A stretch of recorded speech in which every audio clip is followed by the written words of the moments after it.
Some of you may have heard that the Disney Corporation is responsible for at least one real-life ghost town. Disney built the Treasure Island Resort in Marcus Bay in the Bahamas. It didn't start as a ghost town. Disney cruise ships will actually stop at the resort and leave tourists there to relax in luxury. There is a fact. Look it up. Disney blew $300,000 million on the place. Yes, $30 million. Then, they abandoned it.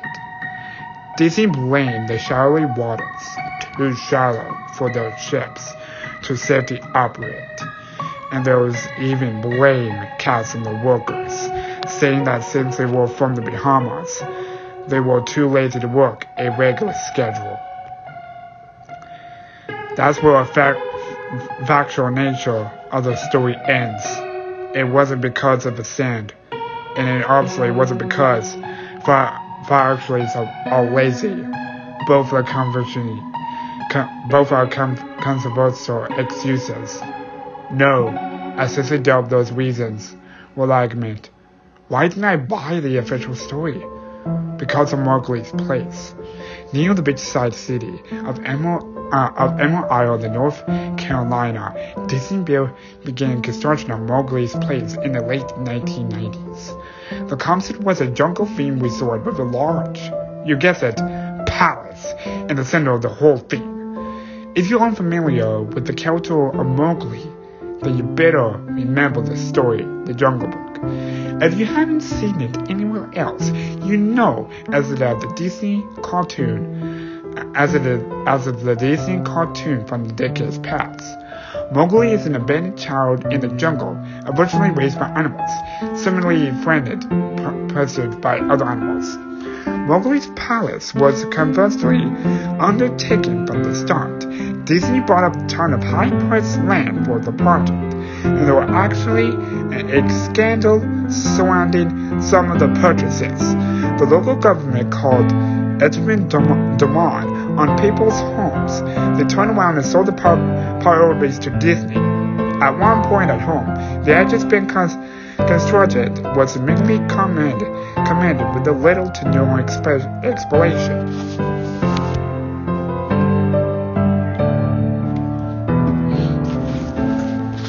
The land grabbed by the government was supposedly for some fictional highway project.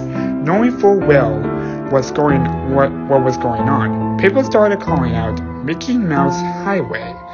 Then there was a concept art. A group of stuffed shirts from the Disney Corporation actually held a city meeting and instead told everyone how luxury this project was going to be for everyone. When they showed the concept art, they said elected Indian palace surrounded by jungle, stuffed with men and women in lion coats and turbulent gear.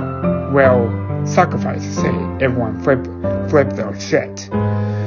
We're talking about a large Indian palace, jungle, and lion cops, not only suddenly a gradually weathery area, but also somewhat claustrophobic area of the southern USA. It was a questionable mix at the point in history. One member of this crowd tried to storm the stage, but he was quickly stopped by security after he managed to break one of the punchline boards over his knee. Disney took the community and eventually broke it of its knee as well. The houses were razed, the land was cleared, and there wasn't a damn thing anyone could do say anything about it. Local TV and newspapers were against the resort at the beginning, but some insane connection between Disney's many holdings and local vines come into play, where the opinions turn onto a dime. So anyway, Treasure Island in the Bahamas, Disney sunk those millions in and then split. The same thing happened in Mowgli's place. Construction was complete. Visitors actually stayed at the resort. Surrounding communities were flooded with traffic and usually noise sound with influx at walls and alley towards. Then, it all just stopped. Disney shut it down and nobody knew what the hell to think. But they were but they were pretty happy about it. Disney laws were pretty hilarious and one for the large group of folks who didn't want this in the first place. I honestly didn't give this place another thought slice, hearing it close over a decade ago. I like maybe 4 hours from LA Isle, so really only heard the rumblings and didn't experience any of the first hand.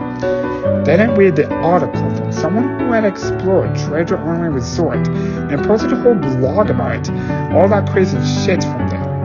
Stuff just left behind, things smashed, defaced, probably ruined by the design former employees who had lost their jobs. Hell, the locals from all around the party had a hand in wrecking that place. People would just feel just as angry about Treasure Island as folks here did about Mowgli's palace. Plus, the rumors that Disney had released the aquarium stock into the local waters when they closed, including sharks. Why wouldn't it take swings at some merchandise after that? Well, what am I getting that in this blog about Treasure Island got me thinking. Even though many years have passed since its closing, I figured it may be cool to do some being an expedition at Mowgli's palace. Take some photos, write about my experience, and probably see what's anything I could take home at the memento. I'm not going to say I wanted no time in getting there, because honestly, it took me another year after I first found the Treasure Island article to get around going up in Inland Isle. Over the course of that year, I did a lot of research on the palace resort, or rather, I tried to. Naturally, no official Disney site or website made my mention of this place that had been scrubbed clean. Even older, however, there was nobody before myself had apparently that the blog about the place or even post a photo. None on the local TV or newspaper sites heard one word about the place. There was to be expanded since they outswarmed Disney's way. There won't be a land in the advancement, Winsily, a learned accomplice can actually ask Google, for example, to remove links from search results. Basically, for no good reason. Looking back, it's probably not nobody spoke of the resort, but why were the words more sensible?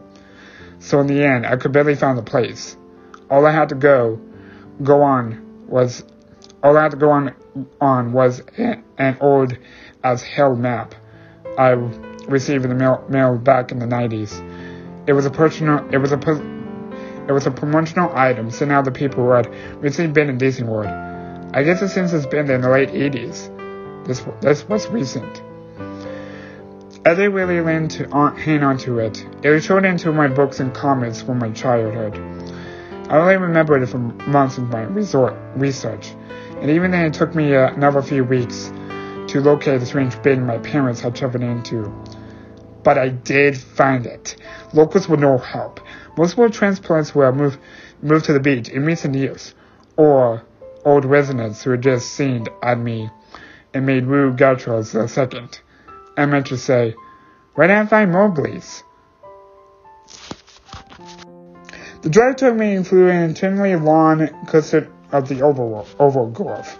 Tropical plants had one plant and oval plant in the area mixed with the natural species of the flora that actually belonged there and had tried to reclaim the island.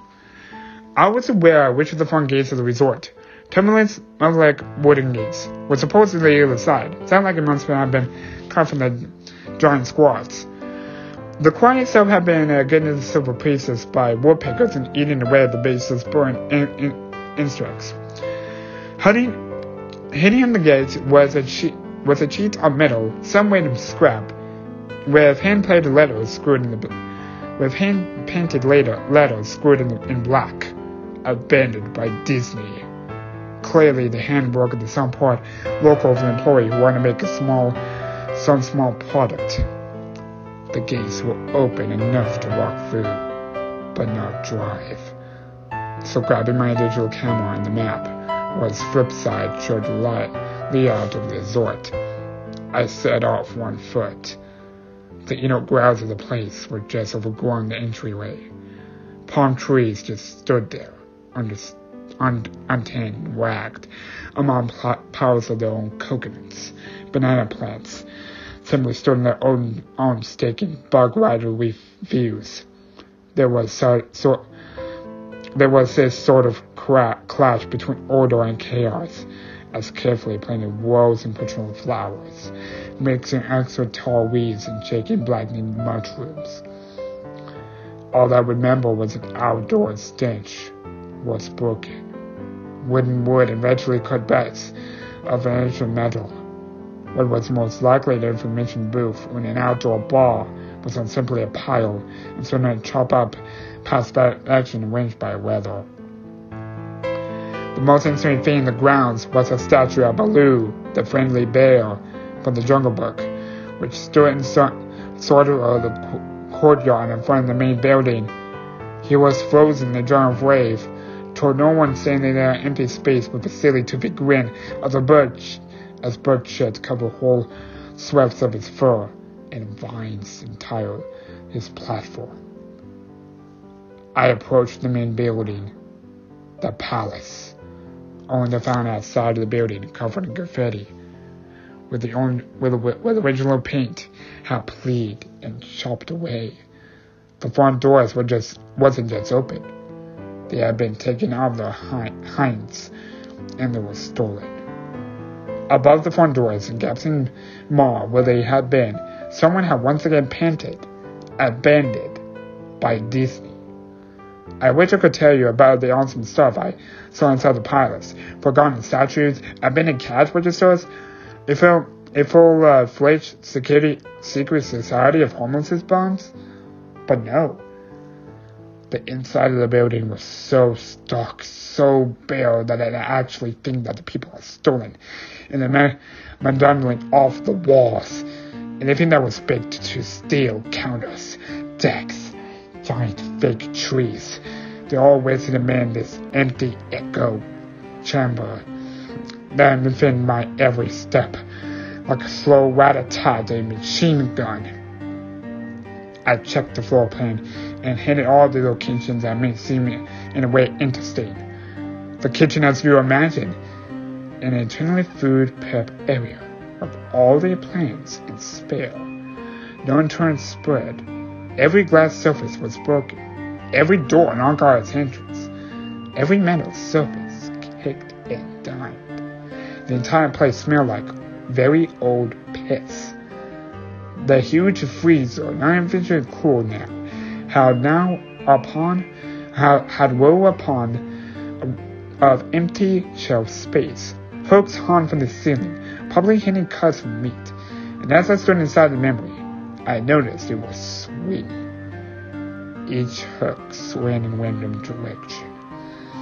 But their movements were so slow and small that it was almost impossible to see. I figured out maybe caused by my footsteps, so I stopped one less swinging by clenching my fist, then carefully letting go. But when seconds started swinging once more. The public bathrooms were just much of the stage of the rest of the place, just like Treasure Island Resort.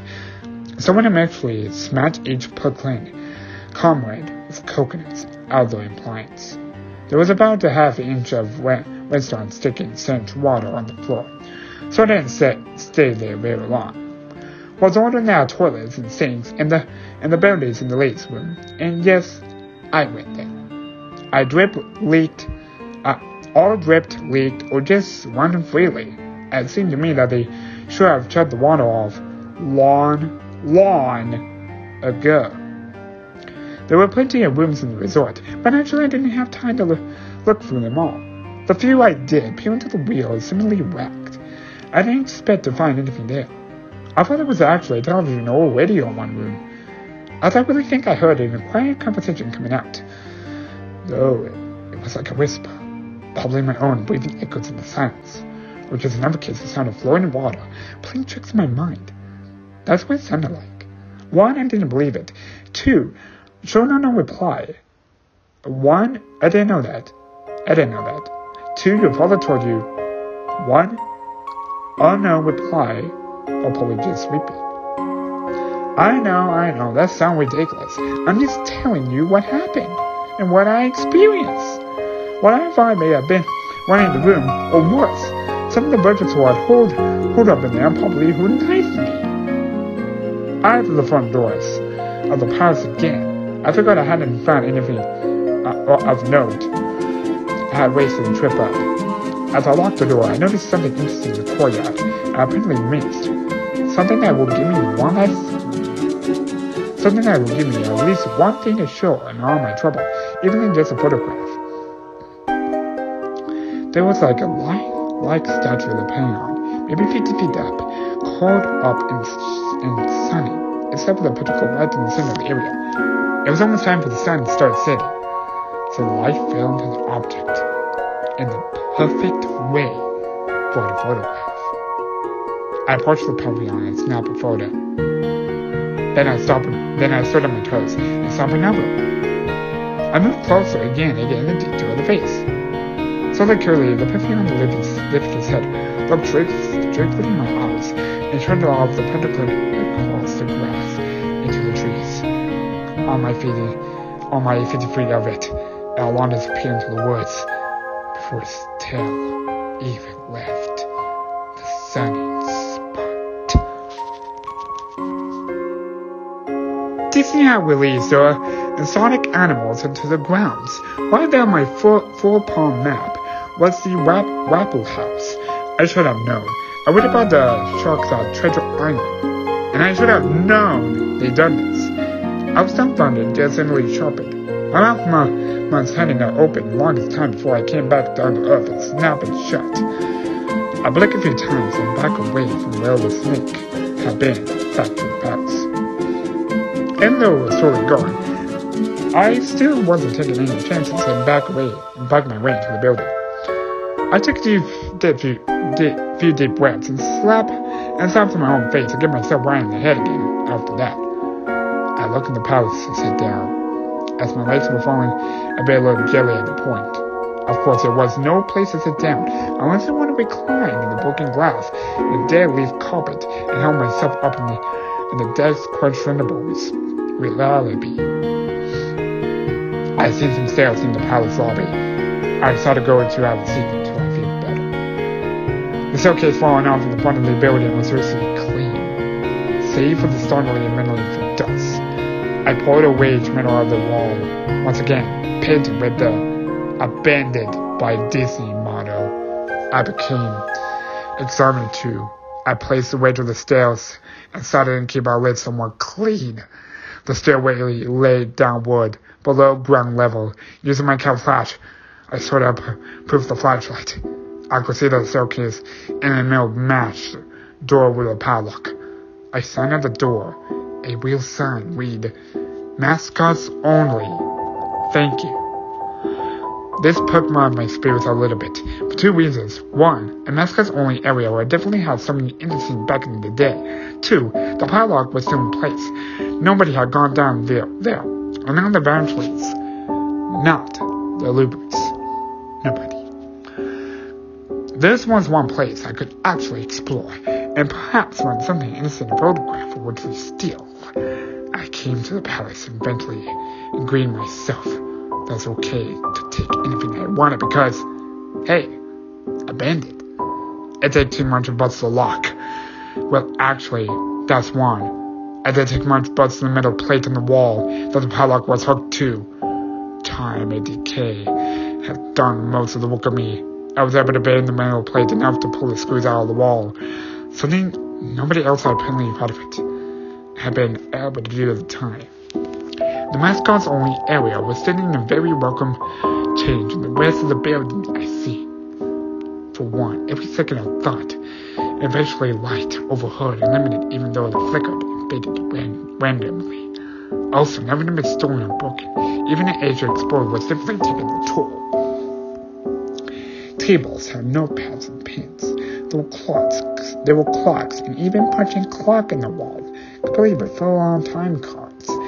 Chairs were scattered around and there was even a small break room with an old static-filled television, and long watered-out food and drink in the counters. It was like one of the most Acapellas movies where everything else is silly and confusing. As I walk the maze like sub-basement hallways in the Mexicans only area, the sights just become more and more interesting. As I went further, decks and tables and knock over, people scattered and most murdered with the damp floor, and the large carpet of mold was slowly overtaking the wall by an intimate floor covering. Everything was just so sort of squishy. Anything wood is sending into much when I applied even the least amount of force, and cloven items hanging the hooks. It's one of the rooms simply filled with most threads if I tried to unlock them. One thing that annoyed me was the light was becoming more sparing and unmemorable. I went further into the dark, scuffling dogs in the place. Eventually, I reached a black and yellow striped door with the words, Character Prep 1, standing on it. The door wouldn't open at first. I figured this was probably where the costumes were kept. I definitely want to photograph the twisted, sticky mess, try as much. Whatever angle or trick I tried, the door wouldn't budge. That is, until I gave up and started to walk away. That was when a slight popping sound of the door creaked open slowly. Inside, the room was completely dark, pitch black. I used the camera flash to look at the light switch on the wall by the door, but there was nothing. As I made my search, I was enjoying my sense of excitement by a loud electrical buzz. Rolls of lights were overheard suddenly flashed to life, flickering and bending in and out whistles I passed. I took a second my eyes to adjust. It seemed like the light going in and keep getting brighter until the bulbs exploded. But just when I thought it would reach the critical stage, the lights dimmed a bit and stilled. The room was exactly how I pictured it. Various Disney constants hung on the walls, fully put together like a strange cartoon calendars, hung from invisible noises. There was a tile rack of long cloths and native clothing and hands towards the back. When I found it odd, and what I wanted to photograph right away was a Mickey Mouse costume at the center of the room. Unlike the other costumes, it was laying in the back and center of the floor, like a murderer victim. The fur in the costume was white and shaded, called bare patches. What was even more odd, however, the color in the costume, it was photonetic of the actual Mickey Mouse. Black should be the white, and white, which would be black. And normally red pants were light blue. The sight were off-put enough that I actually postponed photographing the thing until last. I took a photo of the costumes hanging on the walls, upon angles, downward angles, side shots to show the entire world of Frozen, put to costume faces. Some of the plastic eyes were missing. Then the decided stage shot. Just one of the bandaged character hands of the stick grinned before. I reached the hip piece of the John Dog costume and carefully remove it so it wouldn't fall apart in my hands. As I looked in the face of the wide-eyed, muttering head, a loud clattering sound made me jump on the fright. I looked down at my feet, and there was between my shoes was a human skull. It had fallen out of my mascot head and turned to pieces on my feet. Only the empty face and lower jaw remained, staring up at me.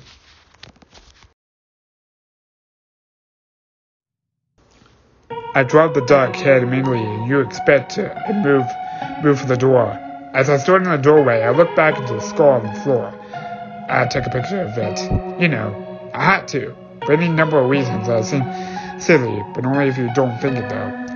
I need proof what happened, especially if Disney was going to somehow make this go away. I had done my job in the mind right from the start, but even if it goes to regrets. Disney was responsible for this. This was why the resort had closed, and I was only one outside of Disney Corporation who knew me. That's when Mickey, the phonetic opposite Mickey in the middle of the floor, started to get up. first standing up, then climbing to his feet. The Mickey Mouse costume was whoever was inside it. So then in the center of the room, his fake face just standing directly as I muttered, "No," over and over. With shaking hands and divinely feeling hot, and legs I once again turned to jelly, I managed to lift the camera and aim into the opposite creature now, quickly sitting up, head tilted. The digital camera screen displayed only dead pixels and triple the fiend as a perfect child right in the Mickey costume.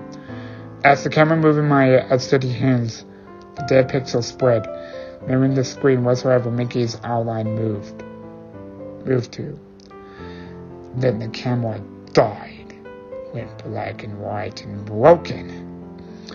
I raised my eyes once again to the Mickey Mouse costume. "Hey!" It sounded harsh, prevented by perfectly exact Mickey Mouse voice.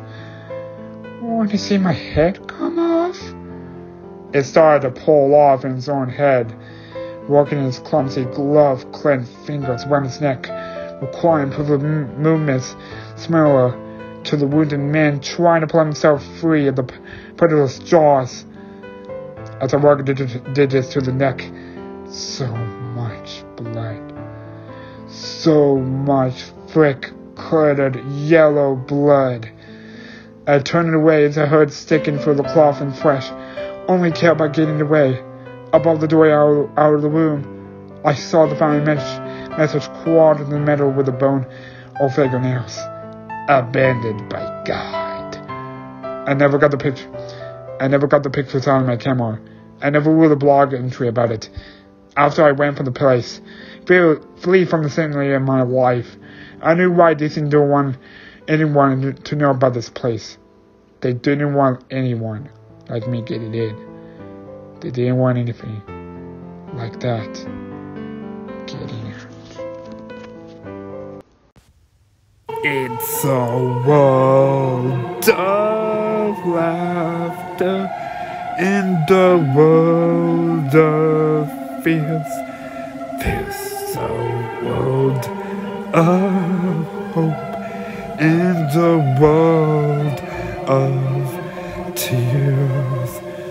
There's so much that we share, and at time we are aware it's a small world after all.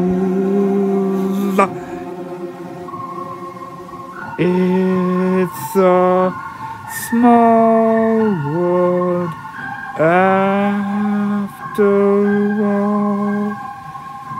It's a small world after all.